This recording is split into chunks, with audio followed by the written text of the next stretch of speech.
I'm a mother of 4 kids. Working kami pareho ni hubby and both professionals. Medyo hirap kami maghanap ng magbabantay sa mga kids namin since mga bata pa sila. Nakailang palad din pero palaging sablay. Until one day, may isang teenager na gusto mag-work para daw matustusan ang pag-aaral niya. Of course, humingi kami ng consent sa parents niya. Pinayagan naman siya. So together with our kasambahay, siya yung nakafocus sa mga anak namin. Tutor sa homeworks, painom ng vitamins, basta anything about the kids. Mostly nagsusupervise lang siya. 16 years old siya that time. Napakabait at napakasipag na bata. Achiever din siya sa school. Kalaunan napamahal na siya sa amin, pati mga kids ko gustong-gusto siya. Super thankful ako noon na nakilala namin siya. Itinuring ko siyang parang tunay na anak. Whatever bilhin ko for kids, bibilhin ko din for her. Mula sa gamit sa school, damit, shoes, etc. As in parang anak namin siya. After 3 years ng stay niya sa amin, 19 na siya nung napansin ko na nag-iba yung pananamit niya. Puro na pa sexy, and nabanggit niya na hindi na siya nag-a underwear sa gabi. Nagulat ako sa kanya. Kahit na komportable na siya sa amin, ingat pa rin siya kasi di niya kami kadugo. Ang isa sa mga anak ko ay kaedad niya. Early this year, napapansin ko na panay niya kinakausap ang asawa ko. Paborito ng asawa ko magstay sa garden namin. Umaga at gabi para magkape. Panay din ang tambay niya at kwentuhan nila. May times pa na sumasabay siya sa asawa ko. Pagpapunta ng school. Nung una ayos lang sa akin, pero kalaunan parang may nararamdin akong kakaiba. So sinabihan ko si hubby na wag na siya isabay. Sumunod naman si hubby. Pero justice shock ang discovery. May nagyari pala sa kanila no hubby. 5 months daw niyang inaakit si hubby bago bumigay. Until nakaramdam na din ng lust asawa ko. At pinatulan siya. By the way, maganda ang batang ito. So nung may nangyari na sa kanila, sinabihan daw siya ni hubby na they need to stop kasi mali. Husband material po ang asawa ko. As in close to perfect at mahal na mahal. Siya nga anak ko. So ayun, umiyak daw si girl. Nakiusap na wag muna sila tumigil until ready na siya kasi napamahal na daw siya sa asawa ko. Para masatisfy siya. Pumayag si hubby kasi naaawa siya sa bata. And second, dahil gusto din niya kasi nga bata and fresh. Until nagtaka ako kasi ang feminine wash ko 1 week lang ubos na. Samantalang 3 months bago ko maubos ang isang bottle.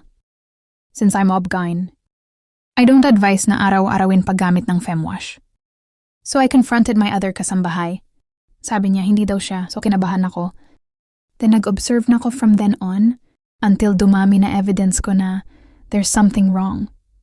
So I confronted my husband, umamin siya na may nangyayari sa kanila and mostly oral sex dahil ayaw niya din i-penetrate ang bata. Halos 1 month na. Gusto ko silang my heart as in para along mamatay. Gusto ko i-post sa FB pero naisip ko di naman masamang tao asawa ko at super buti niyang asawa ever since. Then also, di ko kayang mabroken. Hearted din mga anak namin kasi super proud sila sa daddy nila. Then I confronted the girl. Inamin niya na inakit niya asawa ko. Nagpapakita ng babies pag wala ako. At sinasabi niya sa asawa ko na wala siyang panty. Mahilig magpa-JB si hubby. Na hindi ko gustong ginagawa sa kanya. Feeling ko nababastos ako pero no choice. It's part of married life. Kaya once in a while pumapayag naman ako. Pero wala sa loob ko, nasabi sa akin ni hubby, na sa kanya daw nasusunod lahat ng gusto niya. And I would admit boring ako pagdating sa SX. Hindi ako adventurous na super opposite namin ni hubby. Mahilig siya mag-explore.